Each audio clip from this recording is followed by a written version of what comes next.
আমি বাইরে থাকি, আমি যদি আমার বইয়ের গোপন ছবি মোবাইলে রেখে পরে দেখি আমার কি গুনাহ হবে? নামাজের বিছানা পা দিয়ে ঠিক করা যাবে কি না? কোনো কিছু পাওয়ার উদ্দেশ্যে নফল নামাজ মানত করা যায় কিনা? বেসিং এর উপরে পা তুলে উজু করা যাবে কিনা? নামাজ পড়ার মধ্যে হাত দিয়ে মাথা চুলকায় বা যে কোনো জায়গায় হাত দেয়, সেটা করলে কি নামাজ হবে? খুতবার সময় মহিলারা নামাজ পড়তে পারবে কিনা? মাথায় টুপি থাকা অবস্থায় কি বাথরুমে যাওয়া জায়েজ আছে?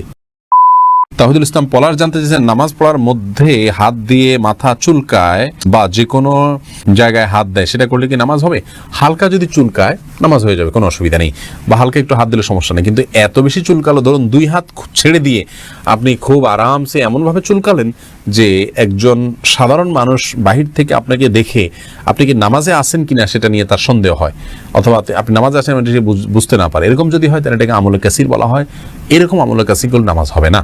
আর যদি আপনার নামাজের যে হাইয়া আছে, নামাজের যে রূপ আছে, আপনি সেরকম ইয়ের মধ্যেই আছেন, নামাজের অবস্থার মধ্যেই আপনি আছেন, বোঝা যায় যে আপনি নামাজে আছেন, সে অবস্থা বজায় রেখে ধরুন হাতে একটা বাঁধা আছে, আরেকটা দিয়ে হালকা একটু চুলকালেন, মানুষ দেখলে বুঝতে পারতেছে যে আপনি নামাজে আছেন, আপনার ভাবভঙ্গিমা দ্বারা এটা বোঝা যাচ্ছে। এরকম যদি হয় তাহলে এটুকু চুলকালে কোনো অসুবিধা হবে না, জায়েজ হবে। আব্দুল মান্নান জানতে চেয়েছেন, আমি বাইরে থাকি, আমি যদি আমার বইয়ের গোপন ছবি মোবাইলে রেখে পরে দেখি আমার কি গুনাহ হবে?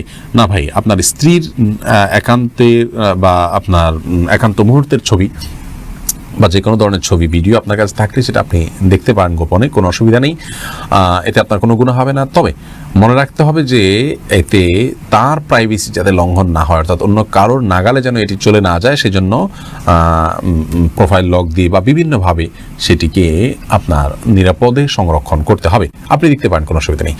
ফৌজিয়া আফরিন জানতেছেন, খুতবার সময় মহিলারা নামাজ পড়তে পারবে কিনা? হ্যাঁ বোন, পড়তে পারবে, কোনো অসুবিধা নেই। খুতবা শুরু হলে মহিলা নামাজ পড়তে পারবেন না এমন কোনো কথা নেই। ফাতিমা ইসলাম দীপ্তি আপনি জানতে চেয়েছেন, কোনো কিছু পাওয়ার উদ্দেশ্যে নফল নামাজ মানত করা যায় কিনা? হ্যাঁ, হতে পারে বোন ফাতিমা, মানত করতে পারে, মানত করলে সেটা গুনাহ নাই। কোনো কিছু অর্জন হলে আমি 2 রাকাত নামাজ পড়বো, এরকম নিয়ত হতে পারে মানত, কোনো অসুবিধা নেই। তবে মানত সাধারণত আর্থিক বিষয়ের ক্ষেত্রে হয়ে থাকে, আর মানত না করে ওই ইবাদতটি করে ফেলা উচিত এবং এরপরে আল্লাহ রাব্বুল আলামিনের কাছে দোয়া করা উচিত। ওইটা হলে আমি তারপরে করবো, এমনটি করা এখানে মিসাদ আসলাম খুব বেশি পছন্দ করতেন না, কিন্তু কলেজটি জায়েজ হবে। তাসলিমা আক্তার জানতেছেন, নামাজের বিছানা পা দিয়ে ঠিক করা যাবে কি না? নামাজের বিছানা পা দিয়ে ঠিক করতে কোনো অসুবিধা নেই।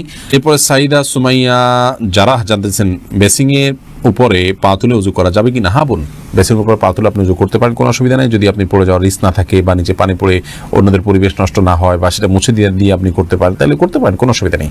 তবে পাবলিক প্লেসে এরকমটি না করা উচিত যদি বিকল্প কোনো ব্যবস্থা থাকে, কারণ সেটি দৃষ্টিকটু এবং অনেক সময় সতর লঙ্ঘন হতে পারে বা দেখতে খারাপ দেখা যেতে পারে, অন্যের অধিকার ব্যাপারটা সেখানে থাকে, তো সেই জন্য এমনটি না করা উচিত পাবলিক প্লেসে।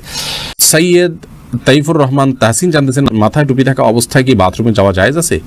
কোনো অসুবিধা নেই, যাবেন, বরং অনেক ওলামাদের মতে খালি মাথায় যাওয়া মাকরুহ, কিছু একটা থাকা উচিত, কোনো অসুবিধা নেই মাথায় টুপি থাকলে বাথরুমে যেতে।